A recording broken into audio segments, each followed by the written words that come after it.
I think it's a very interesting topic that you raised, actually, because I think everybody has like very different opinions about Absolutely. what this journey is, and that's the beauty of it, right? Like that's Yeah. why um, I think the butterflies is a stage, simply one of the stages of love. It's as real as when you are 100 years old together, watching the sunrise and watching the sunset together, right? And Mm. it's just part of the journey. Just because it's the first phase doesn't make it less real.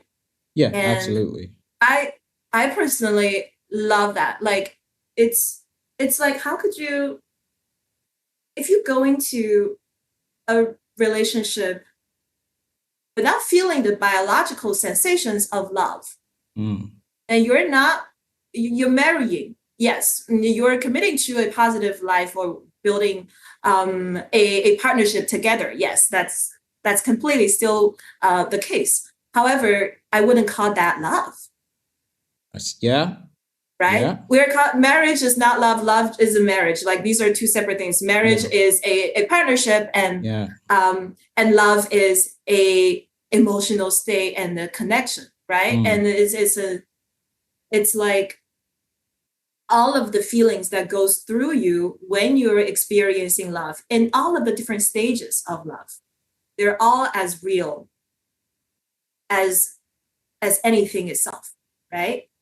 And so I used to also have a sort of preference against some of the feelings, and I also used to kind of evaluate it less than what it is. I I don't see. know if that make any sense, especially Mm. when you're in Shanghai, you're dating, and it's like, sometimes you get flooded with different theories and different culture, and it gets really disorienting, right?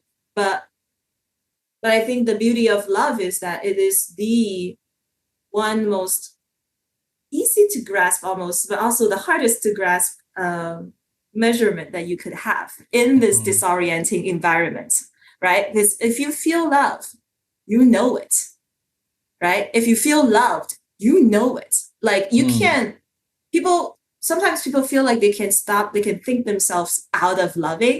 And I thought that's always a very interesting approach to things, because I personally don't experience that as something that's realistic at all. Like if you love somebody, you can never think yourself out of it.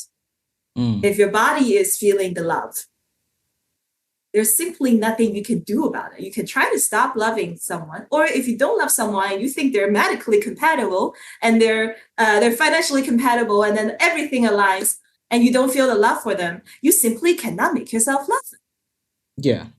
right? Like you can't love what you don't love. You can't not love what you do love.